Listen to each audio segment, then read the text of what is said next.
ओम नमस्ते मित्रों, भाइयों बहनों। आज मैं आपको जुकाम, बुखार, कफ, साइनस, बदन दर्द, ये जो मौसम परिवर्तन के दौरान इन्फ्लुएंजा संबंधी समस्याएं चलती है उसका उपचार बताने जा रहा हूँ। देखिए, स्वास्थ्य या धन कमाना या रिश्ते रखना या खुश रहना, ये सब एक शिक्षा है। जो शिक्षित है जिस मामले में, वह उस मामले में ठीक ठाक है। स्वास्थ्य की शिक्षा नहीं होगी तो ऐसे दुखी होते जाएंगे और घर वालों को परेशान करेंगे। देश भी दुखी होता है, बीमार इकट्ठे हो जाते हैं, अस्पतालों में दवाई देना मुश्किल हो जाता है। तो आप समझें बुखार क्या है, कैसे ठीक होता है। मैं थोड़ा बिल्कुल ही बिना टेक्निकल भाषा में उलझाए आपको, देसी बिल्कुल गंवार की भाषा, गांव देहात की भाषा में आपको समझाने जा रहा हूं। समझ जाएंगे, सुखी हो जाएंगे। देखिए, किसी ने कहा था, किसी विद्वान ने कहा था कि यदि बीमार हो गए, घर पे रहेंगे तो 7 दिन में ठीक हो जाएंगे, अस्पताल जाएंगे तो 1 सप्ताह में ठीक हो जाएंगे। कहानी समझ आ रही है आपको? मतलब ये जो इन्फ्लुएंजा संबंधी प्रॉब्लम है, सांस स्वाद सुगंध बिगड़ जाना, सांस कम आना, जुकाम, सर्दी, गला अवरुद्ध हो जाना, बुखार होना, मस्कुलर क्रैम्प्स होना, सर में दर्द होना, यह हो गया 7 दिन तो लेगा ही लेगा। चाहे कुछ भी कर लो, लाखों रुपए की दवाई दे दो या कुछ ना करो तो भी। पशु पक्षी को देखते होंगे, बीमार पड़ते लेट जाता खाना पीना छोड़ के, लेकिन मनुष्य उल्टा करता और खाता पीता है, उपद्रव मचाता है, इधर दवाइयाँ उधर भगदड़ मचा देता पूरे समाज में। पता नहीं क्या दिमाग में रखा, संयम और धैर्य का भारी अभाव होगा। अभी मैं आपको समाधान बताने जाऊँ। मैं डॉक्टर अजीत, आरोग्य कुंज नेचुरोपैथी योग सेंटर बहादुरगढ़ से। वीडियो के अंत तक देखिएगा, समझिएगा कि मामला कहाँ गड़बड़ हो रहा है। पहले बुखार के बारे में बताता हूँ, काढ़ा भी बताऊंगा। जब भी बुखार हो तो बुखार का मतलब होता है इस शरीर में टॉक्सिटी, कचरा, शरीर में गर्मी या शरीर में विष या शरीर में मलबा, वेस्ट अधिक बढ़ गया। शरीर उसको तापमान ऊंचा करके जला रहा होता है, और जब उसको जला रहा होता है तो उस समय स्वाभाविक रूप से जिसके शरीर में जितना कचरा होगा उसका शरीर का तापमान उतना ऊंचा जाएगा। तो बुखार कोई रोग नहीं है, शरीर के गंदगी को जलाने की स्वाभाविक नेचुरल प्राकृतिक व्यवस्था है। इसमें हस्तक्षेप ना किया जाए तो अच्छा है। तापमान इसलिए ऊंचा करता है शरीर ताकि और वायरस ना पनप सके। मान लो किसी का तापमान 102 डिग्री कर दिया, 102 डिग्री में वायरस और नहीं पनपेगा, उस ताप में वह जलता रहेगा। किसी का 101 है तो उसको इसी ताप की जरूरत है। यह बस साइंस आप समझ लीजिए, आपको प्रॉब्लम कभी होगी नहीं। कई बार 100 डिग्री के आसपास बना रहता है, इसका मतलब टॉक्सिटी जला रहा होता है, गंदगी जला रहा होता है शरीर, उतने में ही उसका काम चल रहा है। वायरस जितना अधिक होगा तापमान उतना अधिक भड़केगा। किसी किसी पेट में ज़्यादा गर्मी, लीवर में ज़्यादा गर्मी, आंतों में गर्मी होती है अधिक, तो 103-4 तक भी जाता है बुखार। कई बार तो इतना अधिक गर्मी होता है कि माथे पर चढ़ जाता है, मौत भी हो सकती है। लेकिन वह उनके होता है जिनका लाइफ स्टाइल बहुत खराब होता है, प्रकृति बिल्कुल खिलाफ है, वर्षों से उनका पेट ठीक नहीं रहा है, कुछ भी खाते रहे, दवाई खाते रहे, ठोक ठोक उन्होंने अपना लीवर डैमेज कर लिया है, शरीर की जीवनी शक्ति को बुरी तरह से बड़ी तेज गति से जिन्होंने गिरा दिया, हरास कर लिया। नहीं तो अमूमन बुखार में मृत्यु नहीं हो सकती, 1000 में 1-2 हो सकता है ऐसे केस जो बिल्कुल ही पहले से ही कमजोर पड़े हैं, बीमार हैं और कई रोगों से ग्रसित हैं, उम्र भी ज़्यादा है, और या फिर लापरवाही और उस दौरान खिला पिला रहे हैं उसको, उटपटांग चीज़ें दे दिए जो वायरस को बढ़ाए, तभी मौत होती है, ऐसे होती नहीं। तो जब बुखार आ जाए तो सबसे पहला काम क्या करना, उपवास कराना है।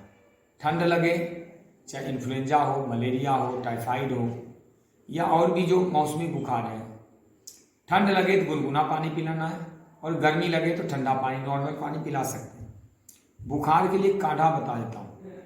नीम की निम्बोली 5, काली मिर्च 5, पीपली 3, छोटी वाली पीपल, छोटी पीपल बोलते हैं, पीपली 3, तुलसी के पत्ते 20-25, दालचीनी या अदरक या काली मिर्च। काली मिर्च तो बता दिया, दालचीनी या अदरक, ये दोनों में से एक टुकड़े ले लें।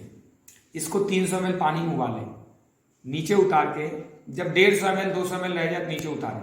उसके बाद इसमें थोड़ा सा नींबू का, एक पूरा नींबू निचोड़ दें और थोड़ा सा गुड़ शक्कर मिला सकते हैं, उसको पिए। दिन में 2 बार 3 बार पिलाएं। 1, 2, 3 दिन में बुखार खत्म हो जाएगा। बहुत ज़्यादा 5-6 खुराक देंगे बुखार जाएगा, क्यों, इसमें वायरस को मारने की क्षमता भी है, साथ में हीट को पसीना बहा के निकाल देता है।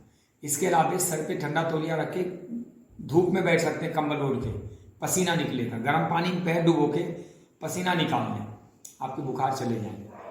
आंतों की सफाई के लिए त्रिफला का सेवन करें, और नहीं तो आंवले को 4-5 आंवले का रस मिला के, मधु शहद मिला के उसको पी जाए, 2-3 बार पिए। टमाटर के रस, कच्चे टमाटर उबालना नहीं है, उसका रस निकालना है, उसको पिए। पाइनएप्पल का रस, मौसमी अनार का रस, सेब का रस, ये सब बुखार उतारते हैं। अंगूर को मिक्सी में चला दें, छान के पिला दें, वो खत्म करता है। अपने आप में जो कीनू और मौसमी वगैरह होता है, ये भी इसको खत्म कर सकता है। यानी जितने विटामिन सी वाली चीज़ें सब समाप्त करते हैं। इवन अगर आप करना चाहें तो गन्ने का सिरका या सेब का सिरका भी 2-3 बार पिलाएं, उससे भी बुखार उतरता है। उससे और भी कचरे जो होते हैं शरीर में, किडनी विडनी में सबकी सफाई हो जाती है। टॉक्सिटी साफ होते बुखार खत्म हो जाएगा। बुखार के दौरान, फीवर के दौरान पूर्ण उपवास करें, फिर ओनली उपवास, कुछ भी नहीं देना है, कुछ देंगे और बुखार बढ़ेगा। लोग यही गलती करते हैं, एक तो धैर्य नहीं है, बुखार आया तो उसको उतारने में पूरी जान लगा देते हैं, जान चली जाए लेकिन बुखार उतार के दम लूंगा। एक नर्सिंग आती है और वो डॉक्टर कहती है, बोला डॉक्टर साहब पेशेंट मर गया। बोला मर गया कैसे? बोला मैंने शुगर कम करने के लिए 7-8 बार मेटफॉर्मिन चला दिया। बोला लेकिन एक बात अच्छा है। बोला अच्छा क्या है? मर गया पेशेंट, फिर अच्छा क्या है? अच्छा ये है कि उसका शुगर बिल्कुल नॉर्मल है। अब जब आदमी मर गया, शुगर का क्या करोगे? मैं आपसे पूछता हूँ, आप तुरंत बुखार क्यों उतारना चाहते हैं? आपको बुखार उतार के तुरंत करना क्या है? अगर बुखार 2 दिन के अंदर उतरता आराम से नेचुरल रूप से, तो आपको दिक्कत क्या है? आप पैरासीटामोल डाल के, इब्रुफेन डाल के बुखार को अगर डाउन कर भी दिए तो अंदर ही गर्मी रह गई, 1 महीने बाद फिर आएगा ताप, टाइफाइड बनेगा, आंतों का रोग, लीवर कैंसर बनेगा, कुछ भी बन सकता है। वो गर्मी तो निकली है नहीं। गर्मी निकाले बिना रोग नहीं जाएंगे, और निकलेंगे ही नेचुरल प्रोसेस से। दवाओं से दबा के गर्मी निकलेंगे नहीं, वो बल्कि और बुखार बड़ा हो जाएगा। पूर्ण उपवास करें, काढ़ा पिलाएं। हाँ, अदरक, लहसुन, हल्दी, इस सबको पीस के शहद नींबू मिला के दे सकते हैं 1-8 बार। इससे टॉक्सिटी बढ़ती नहीं, कफ वगैरह होता है निकल जाता है। अब मैं अगला इसी के साथ जुकाम। ऐसे ही जुकाम कफ है, मान लीजिए 6 महीने आपने, अक्टूबर के बाद का 6 महीने आपने खाए पिए, अब वो अगला मौसम के लिए शरीर फिर से तैयार कर रहा है। तो इस अगले मौसम यानी गर्मी में प्रवेश करने के लिए इस समय, आज तारीख हो गया 25 अप्रैल, अब आगे मौसम आने वाला भयंकर गर्मी होगी, इसके लिए शरीर को भी तैयार करना है। नेचर ने शरीर को तैयार करना है ताकि अगले मौसम से तालमेल बिठा सके। अब तक तो ठंड चल रहा था या फिर बसंत ऋतु आया, तो उसके लिए जो पिछला 6 महीने में आपने खाया वो कफ को शरीर फेंकेगा ही फेंकेगा। यह प्रकृति का कानून है, ताकि अगले मौसम के लिए स्वस्थ शरीर करके। वैसे भी चैत्र मास में खून बदली होता है, कफ वात पित्त बैलेंस होते हैं। तो जुकाम आ गया, इसका भी यही नियम है, 3 से 7 दिन तो लेगा ही लेगा, चाहे कुछ भी कर लो, कितनी दवाई दे दो, लेकिन दवाई देकर रोकोगे कफ को अंदर तो सूख जाएगा। बाद में टीबी, अस्थमा बन सकता है, ब्रोंकाइटिस बन सकता है, फेफड़ों में फेब्रोसिस हो सकता है, कुछ भी हो सकता है, गले में कैंसर तक हो सकता है उस कफ की जमावट से, हॉर्सनेस हो सकता है, थायराइड हो सकता है, लीवर खराब हो सकता है, किडनी डैमेज हो सकता है। आप उस कफ को क्यों रोकना चाहते हैं, मैं आपसे पूछता हूँ। उस कफ को रोक के करोगे कि आपके फेफड़े में यदि आपका आधा किलो मलबा कफ है और शरीर उसको फेंक रहा, आप उसको रोकना क्यों चाहते हो? अगर दस्त आ गया तो दस्त को क्यों रोकना चाहते हो तुरंत? 1-2-3 दिन में दस्त साफ हो जाएगा, शरीर शुद्ध हो जाएगा। जो मलबा है शरीर फेंकेगा तो सही, वायु पित्त का बैलेंस तो करेगा, अगले मौसम के लिए तैयार करना उसने। या फिर बहुत अधिक गंदगी बढ़ गई तो बिना मौसम के ही फेंक रहा। आप इतने हड़बड़ी में क्यों, अधीर क्यों, इतने परेशान क्यों? प्रकृति इस शरीर को चलाती है। ये जो भोजन, भूख लगाना, मलमूत्र फेंकना, प्यास लगाना, नींद, आंसू, ये जो व्यवस्था है शरीर की, जैसे खाना खाते हैं तो दांत के अंदर कंकर आ जाता है, वो अपने आप दांत बंद कर देगा चबाना। पैर के नीचे कांटा आते, पैर अपने आप वो वहां पे पैर नहीं रखता। रात में सो रहे मच्छर भी काट दिया, कोई सुई चुभा दिया, चूहे ने पैर को उतर दिया, शरीर अपने आप उसको सजग रहता है। शरीर कभी सोता नहीं, सोता है क्या? सोता है आपका दिमाग, दिमाग को रेस्ट चाहिए ताकि रिचार्ज कर सकें। शरीर तो फिर भी जग रहा है 24 घंटे, आप उस कफ को क्यों रोकना चाहते? कफ को निसारित करने के लिए काढ़ा बता देता हूं। अदरक, दालचीनी, तुलसी का पत्ता, काली मिर्च और आडूसा या काकरा सिंघा, एक आता है आयुर्वेदिक दुकान पर सारी मिल जाएगा, आडूसा या काकरा सिंघा दोनों या एक, इसको उबाल लीजिए। जब पानी आधा रह जाए तो गुड़ नींबू मिला के सेवन कीजिए। नींबू भी कफ को निसारित करता है। मुलेठी चूसिए। खाने में प्याज खाइए, 1-2 प्याज कफ को निकालता है। हरी मिर्च चबाइए खाने में, सलाद या सब्जी के साथ, वो भी कफ निसारित करता है। काली मिर्च, लौंग, अदरक, इस सबको चूसें। 2 से 7 दिन लग जाएंगे, कफ निकल जाएंगे, फेफड़े शुद्ध हो जाएंगे, अगले मौसम में फिट हो जाओगे। लाखों रुपए की दवाई बर्बाद करते हैं लोग, कोरोना करके दौड़ लगा रहे हैं। सामान्य फ्लू को बवंडर मचा दिया लोगों ने अपने अधैर्य से, और इसके नाम पे ऑक्सीजन की लूट मचा रखी है। कई तो ऑक्सीजन लगा के मर रहे हैं। एक पता नहीं कृत्रिम टाइप का एक कौन सा डर का व्यापार खड़ा किया जा रहा है, ऑक्सीजन। देखिए पहाड़ी पे जहाँ पे बहुत हाई एल्टीट्यूड है, जैसे लेह लद्दाख है, वहां तो मान सकते ऑक्सीजन कमी होती है। सामान्य जो पठारी एरिया है, यहाँ पे कभी ऑक्सीजन कमी हो नहीं सकती।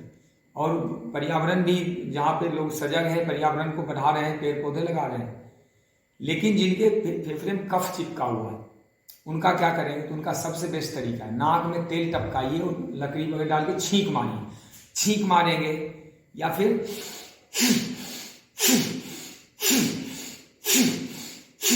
ऐसे करेंगे, साफ हो जाएगा नाक आपका। नाक को अच्छे से साफ करें, भाप ले लें, मुदा लेटे, मतलब उल्टा लेट के, पेट के बल लेट के गहरी गहरी सांस भरें। इससे 30% सांसें बढ़ जाती है, ऑक्सीजन का लेयर बढ़ जाता है। सीधा लेट के पैर उठा दें, उससे भी आपका सांस अधिक मात्रा में आता है, कफ निसारित होते हैं। कफ निकालने की विधि करें, बाकी भय का व्यापार न खड़ा करें। फिटकिरी के पानी से या नींबू के रस से तालू को, मसूरों को, नाक को साफ करें अच्छे से। नाक में 5-5 बूंद नींबू का रस टपकाएं और सफाई करें उसकी। यही सब उपचार हैं। गर्म पानी में पैर डुबाएं, धूप सेवन करें, प्राणायाम करें, उसमें भस्त्रिका करें, भस्त्रिका करें, ठीक हो जाएगा।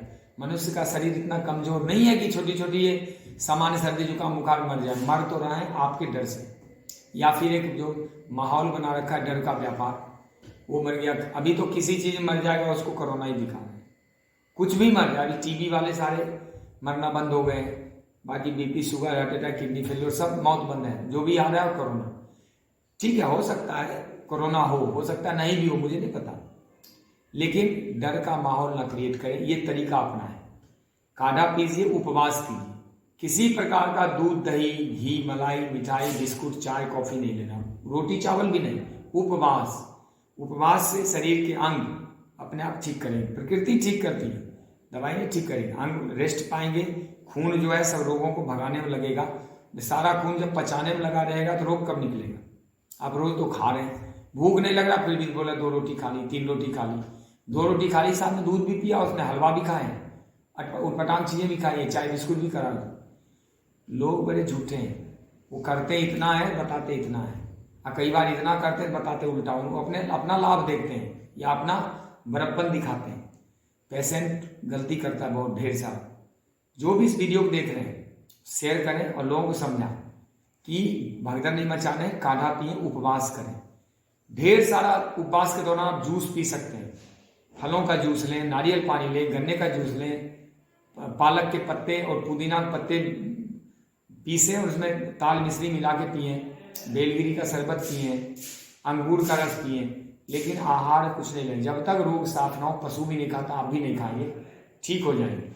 धन्यवाद। ओम जय हिंद, आपका कल्याण हो।